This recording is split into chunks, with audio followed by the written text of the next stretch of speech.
സംസാരിച്ചുകൊണ്ടിരുന്നത് തരങ്കിണി സ്റ്റുഡിയോയിലെ ആ ഒരു കാലഘട്ടത്തെക്കുറിച്ച്, അവിടേക്ക് എത്തിയതിനെ കുറിച്ചായിരുന്നു. പിന്നീട് നമ്മളിപ്പോൾ ആൽബങ്ങളുടെ ഒരു തുടക്കകാലം എന്ന് തന്നെ പറയാം. തരങ്കിണിയിൽ നിന്ന് വന്നിട്ടുള്ള പല കാസറ്റുകളും എന്നെ വാനമ്പാടി, അതുപോലെ തന്നെ കുട്ടികൾക്ക് വേണ്ടിയിട്ടുള്ള ഈസോപ്പ് കഥകളെ ബേസ് ചെയ്തുകൊണ്ടുള്ള സന്ദേശം, കുട്ടികൾക്കായിട്ടുള്ള സന്ദേശം അടങ്ങിയിട്ടുള്ള പാട്ടുകൾ, അതുപോലെ സ്വീറ്റ് മെലഡീസ്. അപ്പോൾ അങ്ങനെ ശരിക്കും ആ ഒരു ആൽബങ്ങളുടെ ഒരു തുടക്കം, അതുപോലെ തന്നെ അത്തരം ഗാനങ്ങളുടെ ഒരു സുവർണ്ണകാലം കൂടിയായിരുന്നു അത്. അപ്പോൾ ആ ഒരു സമയത്തെക്കുറിച്ച് എന്തൊക്കെ ഓർമ്മകളാണ് സാറിനുള്ളത്?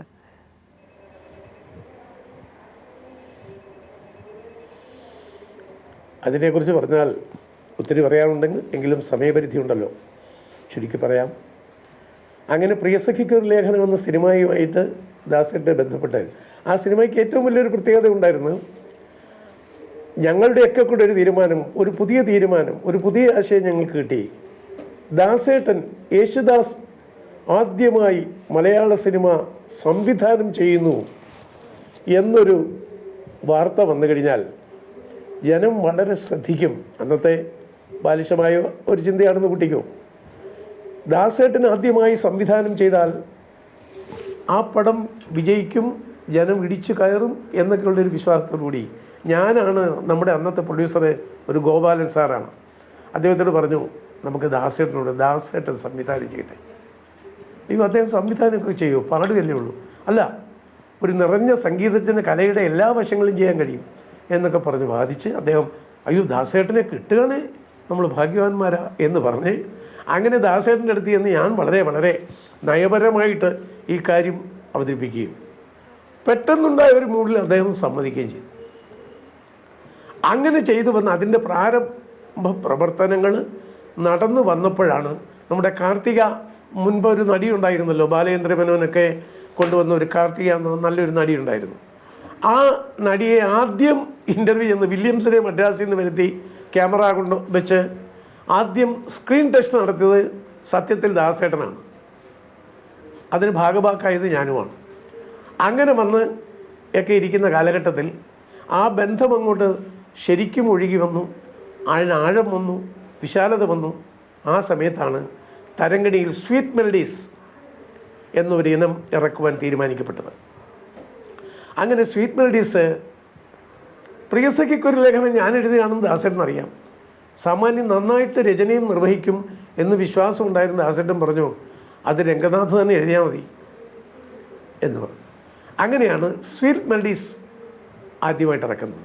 പച്ചപ്പനങ്ങളി തത്തയെ നിൻ്റെ ചിത്തത്തിൽ ആരാണ് പെണ്ണെ, പച്ചക്കുരുത്തോല തൊങ്ങൽ നൽകിയ മച്ചൂനനാരാണ് പെണ്ണെ, സിന്ധുവിൽ നീരാടി ഈറനായി അമ്പലമുറ്റത്ത് വന്നു നിൽക്കും സുന്ദരി നീ എന്തിനായി കണ്ണയക്കും നീ ആൽമരച്ചൂട്ടിൽ, പ്രമദ വൃന്ദാവനം ഈ നവതപോവനം ഹൃദയം കവരും സുഖദ മൃദുഗേഹം സുഖദ മൃദുഗേഹം തുടങ്ങിയ ഗാനങ്ങൾ ചിപ്പിവെള്ള ചിരിക്കുന്ന പോലെ കുസൃതിപ്പാട്ടുകൾ. ഇന്നത്തെ നമ്മുടെ കുട്ടികൾ, അനിയന്മാരെല്ലാം ഒരുപാട് നല്ല പാട്ടുകൾ പടച്ചു വിടുന്നുണ്ട്, നല്ല നല്ല ടെമ്പോ ഉള്ള പാട്ടുകളുണ്ടായി.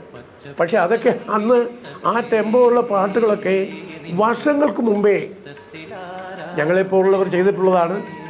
ആ ചിപ്പി ചിരിക്കുന്ന പോലെ പൊട്ടിപ്പൊട്ടിച്ചിരിക്കുന്ന പെണ്ണെ, ചെല്ലച്ചെറുകിളി നീയൻ മന്ദാര പൂവനിയിൽ മാവ എന്ന് തുടങ്ങുന്ന പാട്ടുകൾ.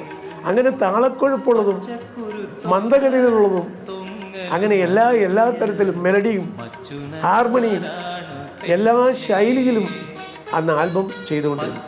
അതിലെ ആദ്യത്തെ പാട്ടാണ്, അല്ല ആദ്യത്തെ ഇനമാണ്, വോളിയമാണ് സ്വീറ്റ് മെലഡീസ് പാട്ട്. ആ പാട്ടിന് ശേഷമാണ് സത്യത്തിൽ അയ്യപ്പൻ ചെയ്യുന്നു, അയ്യപ്പൻ വോളിയം 2. അപ്പോൾ ദാസേട്ടൻ വരും, പരിശോധിക്കും, പാട്ടുകൾ കേൾക്കും, ഇങ്ങനെ പോകും.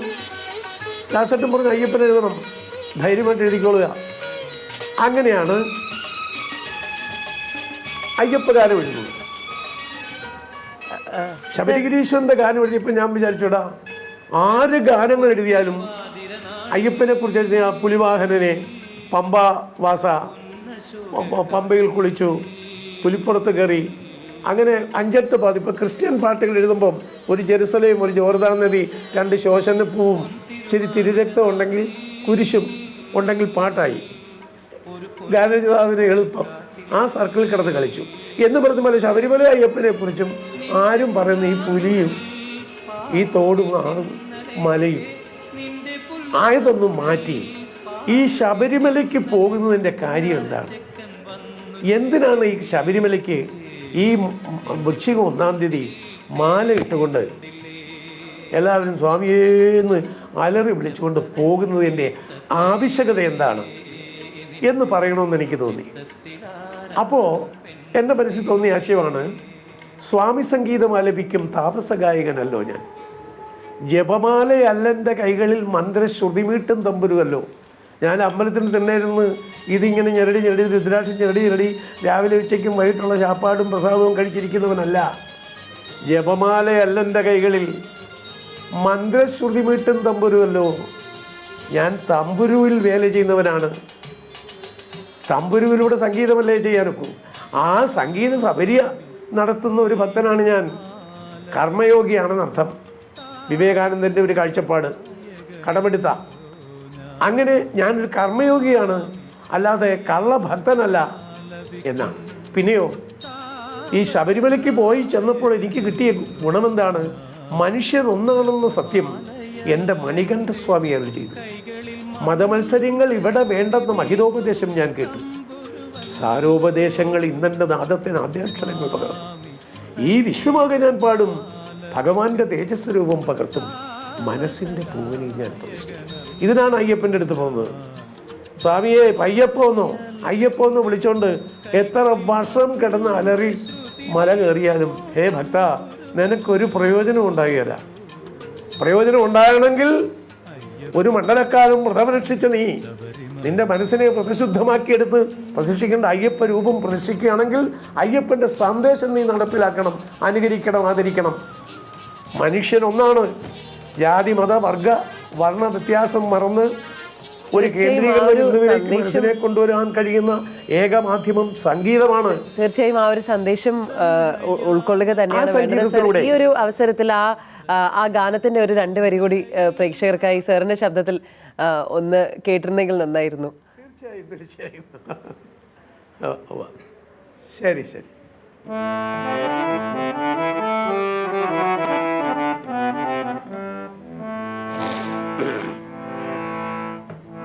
സ്വാമി സംഗീതം ആലപിക്കും താപസഗായകനല്ലോ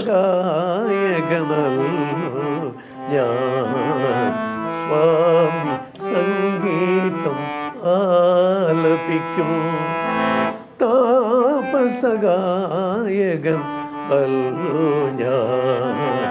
ജപമാലയല്ലെൻ്റെ കൈകളിൽ മന്ത്ര ശ്രുതി മീട്ടും തമ്പുരുവല്ലോ.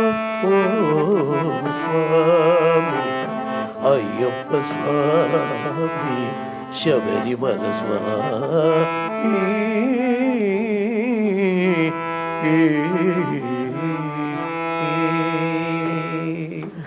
അങ്ങനെയാണ് അതിന് പാട്ടിന് തുടക്കം.